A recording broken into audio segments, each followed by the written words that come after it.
Okay, good morning students. We have already discussed introduction about 6th year group elements. Okay, right? So now we have to see allotropes of 16th group. Okay, right? Allotropes. Allotropy of 6th year group elements. So basically here allotropes, for example, what is the first element? Oxygen kada.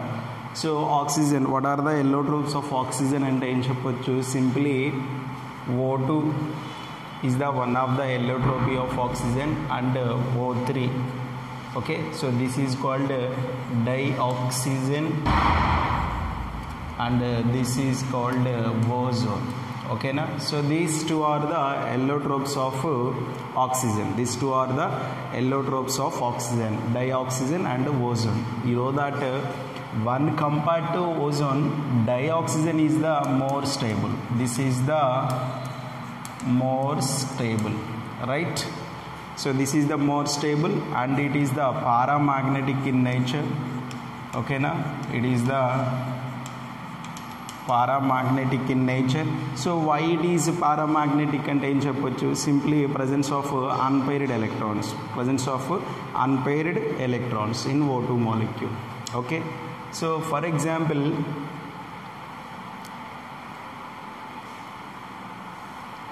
wait. So this is the paramagnetic. Okay, more stable and paramagnetic. For example, if you take ozone, okay na, so this is the less stable when compared to oxygen. Okay na, so when compared to oxygen, this is the less stable allotropy of oxygen and this is the diatomic molecule. So this is the diamagnetic in nature. So this is the diamagnetic in nature. Okay, so basically these two are the allotropes of oxygen. And the next one, sulfur. So you know that sulfur shows different kinds of allotropes. What are that? First one is alpha sulfur. Okay, first one is alpha sulfur and it is also called rhombic sulfur and it is also called rhombic sulfur. And second one is beta sulfur and this is also called monoclinic sulfur. This is also called monoclinic sulfur. This is also called monoclinic sulfur. And third one is gamma sulfur. Okay, third one is gamma sulfur. And fourth one is Engels sulfur. Okay, Engels sulfur. Okay, so these all are the different types of allotropes of sulfur. Okay na, alpha and this is also called rhombic sulfur, and beta sulfur, this is also called monoclinic sulfur, gamma sulfur and Engels sulfur. Okay na, so basically sulfur shows these different kinds of allotropes. So this alpha sulfur is it is also yellow sulfur and basically this alpha sulfur is exist in yellow in color. Okay, so now you have to see, first of all ikkada you have to observe one more important point. So alpha sulfur and beta sulfur, so how it will be formed, alpha sulfur and beta sulfur? Simply, for example, if you heated the rhombic sulfur,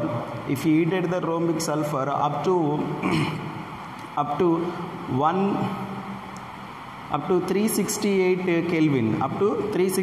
Kelvin, so it will be converted into monoclinic sulfur. Okay na, so when alpha sulfur can be heated up to 368 Kelvin, this will be converted into monoclinic sulfur. You have to observe, so at 368 Kelvin temperature, this will be exist in equilibrium. That means initially rhombic sulfur will be converted into monoclinic sulfur. At 368 Kelvin, monoclinic sulfur will will be converted into rhombic sulfur. And the conversion is exist in equilibrium at 368 Kelvin temperature. Okay na, simply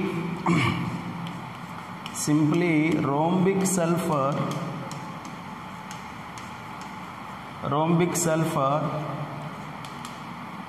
and monoclinic sulfur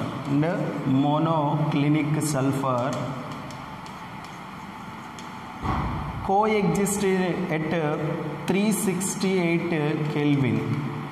So okay na, coexist in at 368 Kelvin. Okay na, ante em ledu. So ee temperature దగ్గర heat చేస్తే initially it will be converted into monoclinic sulfur. At reach this temperature again it will be converted into rhombic sulfur, and it can be exist at equilibrium state at 368 Kelvin temperature. Okay na, so you have to remember this one, right? And next, simply basically this alpha sulfur insoluble in water. This alpha sulfur is the insoluble in water, but it is slightly soluble in benzene.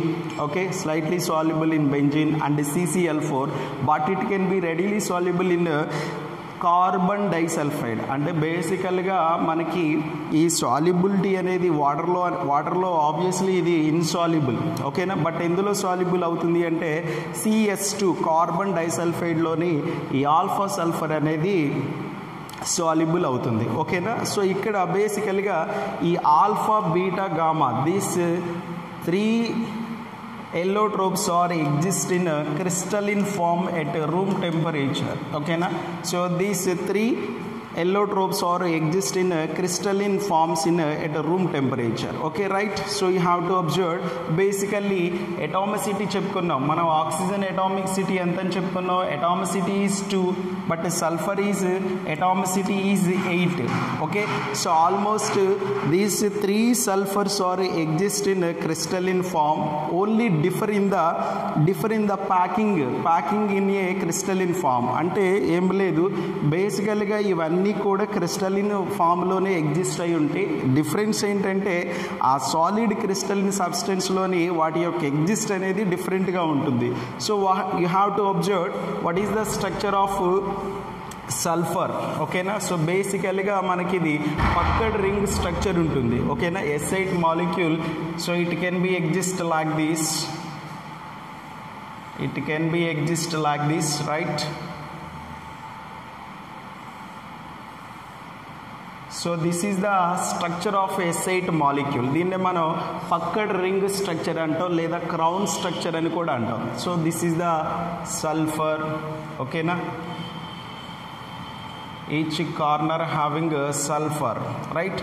So this is the structure of S8 molecule. This is the structure of S8 molecule. So here between the sulfur and sulfur, అంటే ఇక్కడ మనకి ఒక atom of sulphur నుంచి ఇంకొక atom of sulphur యొక్క bond length ఎంత ఉంటుందంటే almost 204 పికోమీటర్స్. ఓకేనా, ఎంత ఉంటుంది?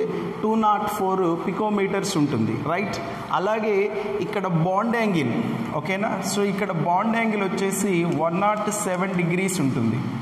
So you have to observe in S8 molecule structure. S8 molecule is the basically packed ring structure అంటాం, పక్కడ్ రింగ్ స్ట్రక్చర్ అంటాం, లేదా క్రౌన్ స్ట్రక్చర్ అని కూడా అనొచ్చు. Okay, so in packed ring structure so what is the bond length between sulphur and sulphur? 204 picometres. అలాగే what is the bond angle ఎంత అని చెప్పొచ్చు?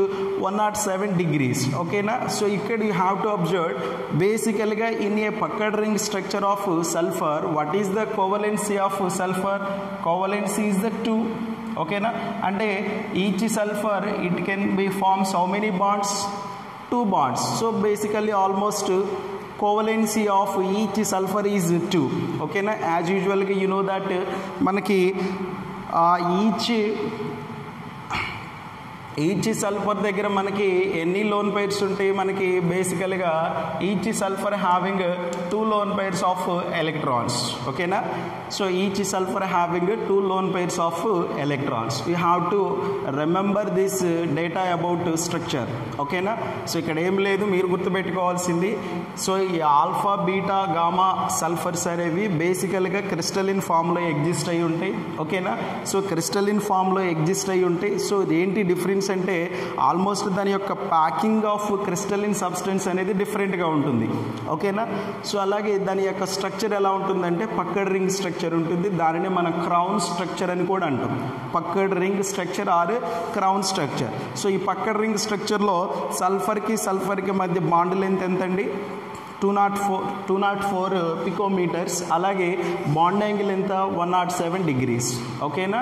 You have to remember this one, right? So next అండి, next one ఇక్కడ చూసాం కదా, angle sulphur అని చెప్పుకున్నాం కదా.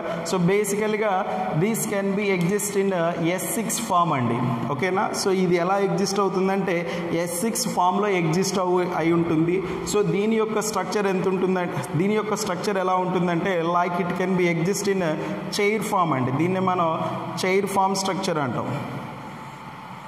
So this is the structure of S6 అండి. ఓకేనా? As usual each corner having 1 sulphur, each corner having 1 sulphur. So ఒక్కసారి అబ్జర్వ్ చేయండి, what is the difference between these two? Simple అండి. ఏంటి ఇక్కడ డిఫరెన్స్ అంటే ఇక్కడ వచ్చేసి మనకి బాండ్ లెంత్ వచ్చేసి 204 పికోమీటర్స్ ఉంటుంది. ఇక్కడ వచ్చేసి బాండ్ లెంత్ వచ్చేసి 205.7 పికోమీటర్స్ ఉంటుంది. ఎంత ఉంటుంది? 205.7 పికోమీటర్స్ ఉంటుంది. అలాగే బాండ్ యాంగిల్ వచ్చేసి ఆల్మోస్ట్ మనకి 102. బాండ్ యాంగిల్ ఎంత ఉంటుంది? 102.2 degrees సంథింగ్ ఉంటుంది. ఓకేనా? సో ఈ రెండు స్ట్రక్చర్లో మనం గుర్తుపెట్టుకోవాల్సింది ఇదండి. ఓకేనా? S6లో అయితేనేమో బాండ్ లెంత్ దిస్ వన్ 205.7 పికోమీటర్స్. S8లో అయితే సల్ఫర్ మధ్య బాండ్ లెంత్ వచ్చేసి 204 పికోమీటర్స్. ఓకేనా? You have to remember these points. Okay? అలాగే మనకి ఈ రోంబిక్ సల్ఫర్ మోనోక్లినిక్ సల్ఫర్ ఏ టెంపరేచర్ దగ్గర ఇది కో ఎగ్జిస్ట్ అవుతాయి అంటే it can B heated rhombic sulphur, it will be convert into monoclinic sulphur. So but at 368 Kelvin temperature it can be exist in coexisting. Okay, right? So these all are the allotropes of sulfur and allotropes of sulfur, right?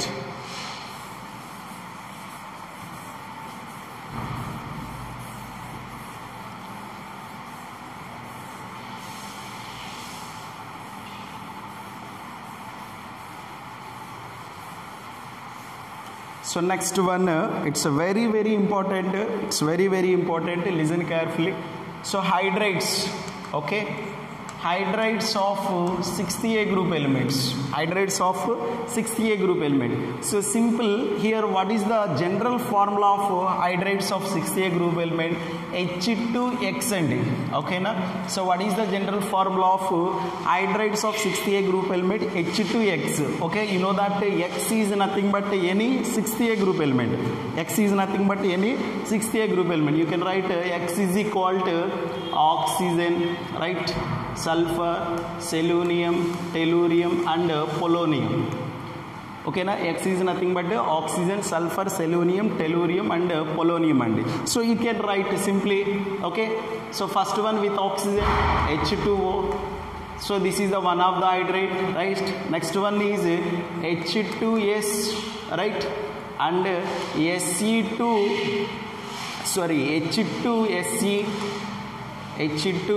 H2SE, next one H2Te, right? And the next one is H2PO and so these all are the hydrates of 60A group elements. These all are the hydrates of 60A group element.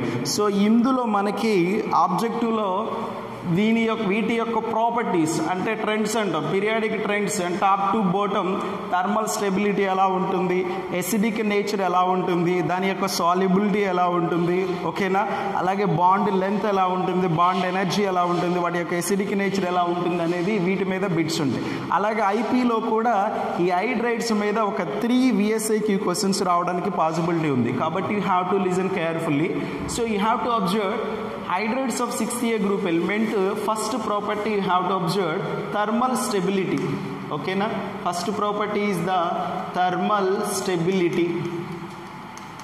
So ఏంటి thermal stability? Simple అండి. Thermal stability ఎప్పుడు కూడా దేని మీద depend అవుతుందంటే almost it depends on X bond H లేదా H bond X అని పెట్టుకోండి. ఆల్రెడీ మనం ఇక్కడ ఎక్స్ అంటే ఏమనుకున్నాం, 6th A గ్రూప్ ఎలిమెంట్ అనుకున్నాం కదా.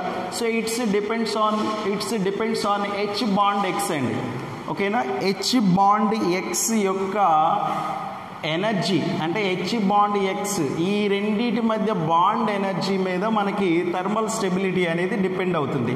సో ఇక్కడ ఒకసారి చూడండి, ఎక్కడైతే మనకి బాండ్ ఎనర్జీ ఎక్కువగా ఉంటుందో అక్కడ థర్మల్ స్టెబిలిటీ అనేది తక్కువగా ఉంటుంది. ఓకేనా, దాని యొక్క స్టెబిలిటీ అనేది తక్కువగా ఉంటుంది. సో ఒక్కసారి చూద్దాం. For example, if you observe H2O, if you observe HO bond, right, okay, HS bond, right, HSC bond, right, and the next one HET bond and HPO bond.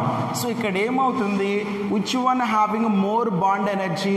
Obviously H bond O is the more bond energy because of oxygen is the small atomic size.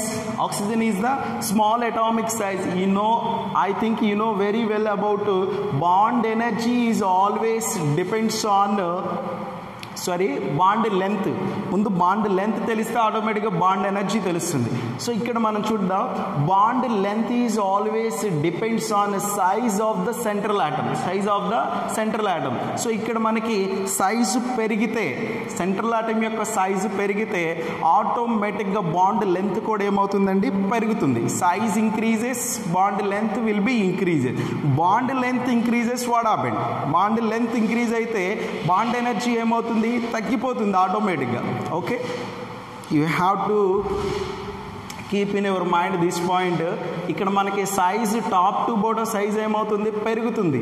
ఓకేనా, size పెరగగానే ఆటోమేటిక్గా ఈ bond length కూడా ఏమవుతుంది, top to bottom పెరుగుతుంది. Bond length పెరగడం వల్ల bond energy అనేది ఏమవుతుందండి, డిక్రీజ్ అవుతుంది. ఓకేనా, to increase the bond length and decrease the bond energy. ఓకేనా, అంటే ఇప్పుడు మనకి ఏది ఈజీగా బాండ్ క్లీవేజ్ జరుగుతుందండి?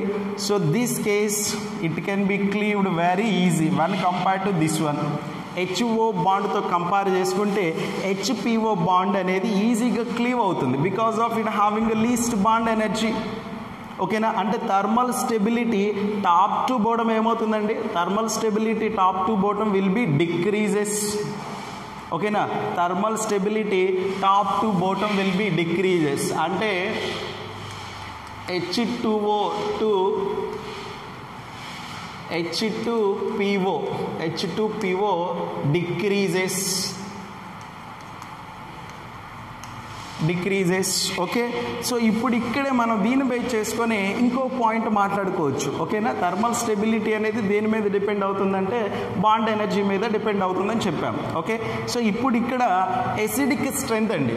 ఓకేనా, right, you have to observe acidic strength. So ఇక్కడ మనం ఎందుకు ఎసిడిక్ స్ట్రెంత్ డిస్కస్ చేసుకోవాలంటే బేసికల్గా 6th A group hydrides are almost exist in acidic nature అండి. ఓకేనా, almost exist in acidic in nature. So ఇప్పుడు how to distinguish the acidic strength of these hydrates? Simply, so మనకి ఎక్కడైతే bond cleavage ఈజీగా జరిగి మనకి H+ ions ప్రొడ్యూస్ చేస్తుందో దానికి మోర్ ఎసిడిక్ స్ట్రెంత్ ఉన్నట్టు. ఓకేనా, in which case it produce easily H+ ions this case అండి. ఓకేనా, this case it easily produce H plus an. ఏమి లేదు, బాండ్ ఎనర్జీ తక్కువగా ఉంటుంది కాబట్టి బాండ్ ఈజీగా క్లీవ్ అవుతుంది. బాండ్ ఈజీగా క్లీవ్ అయితే automatic it give them easily H plus an. ఓకేనా, ఆ హెచ్కి అలాగే పొలోనియంకి మధ్య బాండ్ ఎనర్జీ తక్కువగా ఉండటం వల్ల ఈ బాండ్ అనేది ఈజీగా క్లీవ్ అయ్యి it easily gives the H plus an అండి. ఓకేనా, అంటే దీనితో కంపేర్ చేసుకుంటే ఇది ఈజీగా H ప్లస్ యాన్స్ని ఇవ్వగలదు. కాబట్టి ఇప్పుడు acidic strength top to bottom ఏమవుతుంది, top to bottom acidic strength will be increases. ఓకేనా, ఎసిడిక్ స్ట్రెంగ్త్ ఆర్డర్ ఎలా రాయొచ్చు, ఎసిడిక్ స్ట్రెంగ్త్ ఆర్డర్ ఎలా రాయొచ్చు, H2O is less than, right, H2S is less than, H2Se is less than, H2Te is less than H2PO. So this is the acidic strength order and this is the acidic strength order. So next you have to observe బేసికల్గా ఇక్కడ ఇంకొక point observe చేయండి. So ఇప్పుడు ఈ acidic strength మీద మనకి ఒక 2 marks question కూడా ఇస్తాడండి. ఏమని ఇస్తాడంటే ఇవన్నీ కూడా బేసికల్గా మనం వీక్ యాసిడ్స్ అంటున్నాం. ఓకేనా, వీక్ యాసిడ్స్ అంటాం. ఇక్కడ ఏమని అడుగుతాడంటే H2O is the neutral molecule, H2O is the neutral but H2S is acidic అంటాడండి. H2S is the acidic. ఏం చెప్పొచ్చు ఇప్పుడు మనం, న్యూట్రల్ అంటే మనకి ఎలా చెప్తాం, అసలు ఒక సబ్స్టెన్స్ ఎసిడిక్ ఒక సబ్స్టెన్స్ న్యూట్రల్ అని ఎలా చెప్పగలము, ఏ సబ్స్టెన్స్ అయితే ఈజీగా H ప్లస్ ఆయిన్స్ ఇస్తుందో లేదా ఏ సబ్స్టెన్స్ అయితే H ప్లస్ ఆయిన్ ప్రొడ్యూస్ చేయగలదో దానికి ఎసిడిక్ నేచర్ ఉన్నట్టు. ఇక్కడ చూడండి ఒకసారి, OH bond is very strong, OH bond is very strong, bond energy is more, it does not cleaved easily. ఓకేనా, that's why it does not produce any H plus ions. H plus ion అది produce చెయ్యదు కాబట్టి ఇది neutral. అలాగే ఇక్కడికి వచ్చేసరికి H2S, that means H bond S తీసుకుందాం. So ఇక్కడ బాండ్ లెంత్ అనేది ఎక్కువగా ఉంది when compare to this one. So bond energy తక్కువగా ఉంటుంది, easily cleaved and easily produce H plus ions. That's why it can be exist in acidic in nature అండి. That's why it can be exist in acidic in nature. ఇప్పుడు అర్థమైంది కదా.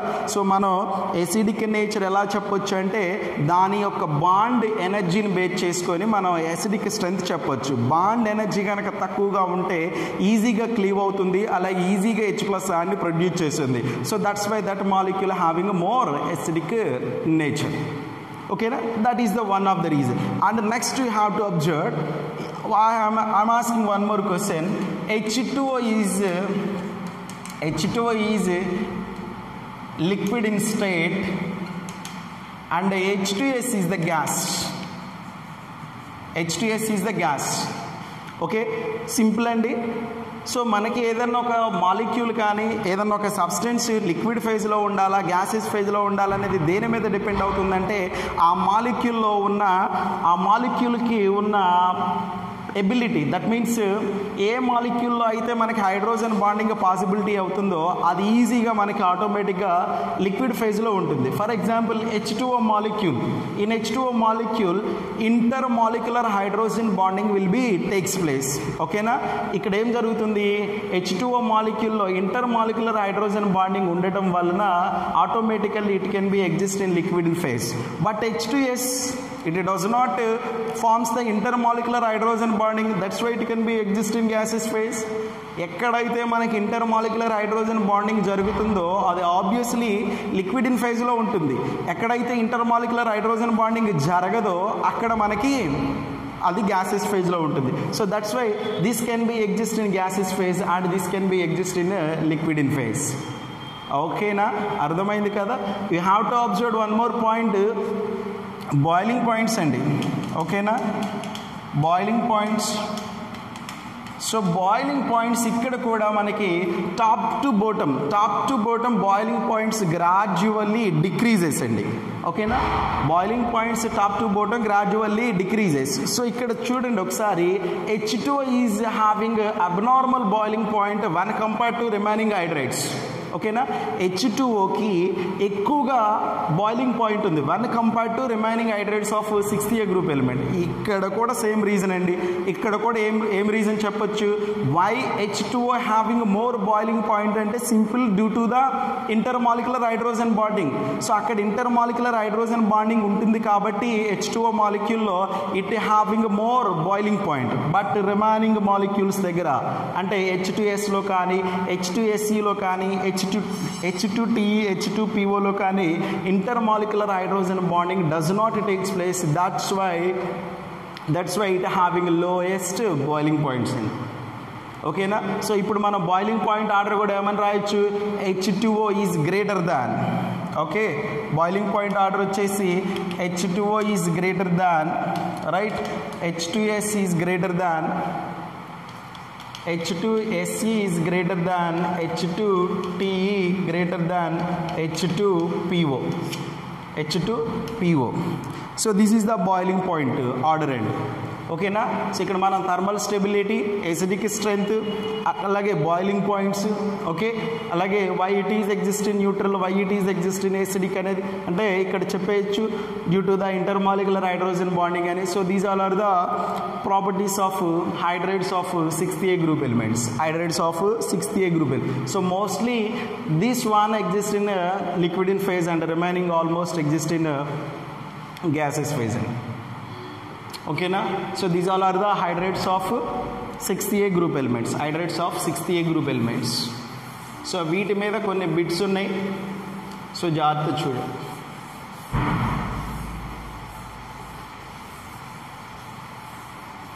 So next oxides, right, oxides of 6th group elements. Oxides, mostly these 6th group elements are forms dioxides and trioxides andi. Okay na. So these 6th group elements mostly forms the dioxide and trioxide.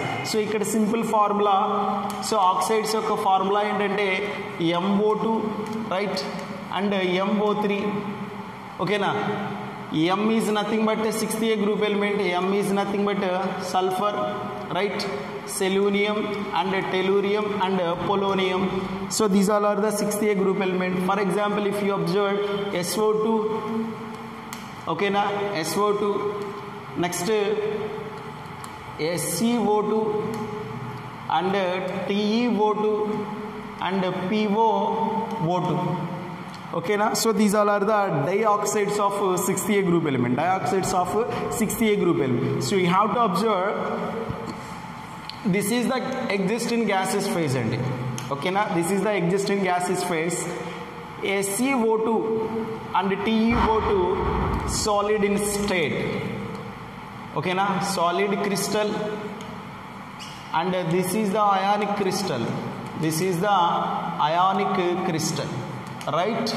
So you have to observe basically this dioxide may be soluble in water. It gives the Az acids andi. It gives the Az acids. And Az acids oksaరి chuddam. For example, SO2 is soluble in water. SO2 is soluble in water. It gives the H2SO3 sulfurous acid. It gives the sulfurous acid, right. Similarly, SeO2 also soluble in water. It gives the salinous acid. So almost these dioxides can be soluble in water. It gives the Az acids. It gives the Az acids. So you have to remember one more point. So basically ఈ oxides అంటే ఈ dioxides కానీ trioxide కానీ almost exist in acidic nature అండి. ఈ oxides అన్నిటికి కూడా ఏ nature ఉంటుంది, ఎసిడిక్ నేచరే ఉంటుంది. సో ఇక్కడ ఒకసారి చూద్దాము. ఎసిడిక్ నేచర్ స్ట్రెంగ్త్ అనేది almost this one having more acidic strength when compare to this one, అంటే ఎసిడిక్ స్ట్రెంగ్త్ ఆర్డర్ ఎలా రాయొచ్చు, ఎసిడిక్ స్ట్రెంగ్త్. సో చెప్పగలరా అసలు ఎసిడిక్ స్ట్రెంగ్త్ దేని బేస్ చేసుకొని రాస్తాం? సింపుల్, మనకు మెటాలిక్ క్యారెక్టర్ కనుక గుర్తుంటే ఆటోమేటిక్గా దాని ఎసిడిక్ స్ట్రెంగ్త్ అనేది మనం ఇక్కడ ఆక్సైడ్స్లో చెప్పొచ్చు అండి. సో ఎలా చెప్పొచ్చు, you know that non-metallic oxides always exist in acidic in nature and some of the non-metallic oxides neutral also. For example, if you take N2O and N2O is the neutral, NO is the neutral, CO is the neutral, okay na? But most of the non-metal oxides are exist in acidic in nature. So ఇప్పుడు ఒకసారి చూడండి, SO2 మన metallic in nature చెప్పుకునేటప్పుడు చెప్పుకున్నాం, oxygen and sulphur is the non metal, okay, selenium and tellurium is the metalloid and polonium is the metal అని చెప్పుకున్నాం. So obviously SO2 అనేది ఏ నేచర్లో ఉండాలి, ఎసిడిక్ నేచర్లో ఉండాలి, ఓకేనా. అంటే ఇప్పుడు this one shows more acidic strength when compare to this one, ఎందుకని మెటాలిక్ నేచర్ ఇక్కడికి వచ్చేసరికి తగ్గిపోతుంది. So this is the non metal and this is the metallic nature. అంటే SO2 is greater than acidic strength అండి. Next SeO2 is greater than TeO2 is greater than PoO2, ఓకేనా.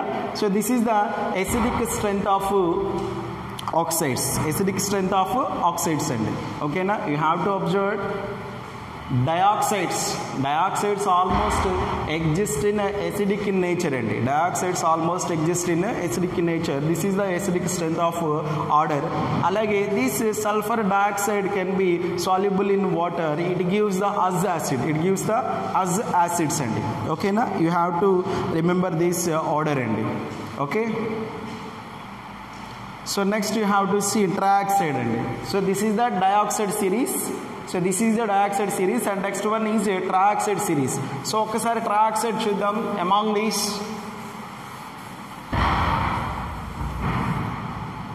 so ఇప్పుడు you have to see trioxide series SO3, okay, next SeO3, TeO3, okay na, SO3, SeO3, right, TeO3. So these all are the trioxides of 6A group elements అండి. So మనం ఇందాక already చెప్పుకున్నాము, dioxides కంటే ట్రయాక్సైడ్స్కి acidic nature ఎక్కువగా ఉంటుంది. when compared to dioxides, trioxide are the more acidic in nature. So you have to observe, ఇందాక మనం dioxides అనేవి వాటర్లో సాల్యుబుల్ అయ్యి it gives the ous acids అన్నాం, it gives sulphurous acid, selenous acid అని చెప్పుకున్నాం కదా. So but here when trioxide can be soluble in water, it gives the ic acid. For example, sulfur trioxide can be soluble in water, it gives the sulfuric acid. You have to see, right, SO3 is soluble in water, it gives the H2SO4 sulfuric acid. అలాగే SeO3 is soluble in water, it gives the selenic acid, that means H2SeO4, this is the selenic acid, like this, okay na. So ఇక్కడ మనకి ఈ trioxides కూడా when compared to dioxide, trioxides are the more acidic in nature. మనం ఇక్కడ కూడా ట్రయాక్సైడ్స్లో కూడా acidic strength order చెప్పొచ్చు. So SO3 is the obviously more acidic nature than SeO3, right. Next it is greater than TeO3. So this is the acidic strength and acidic strength order.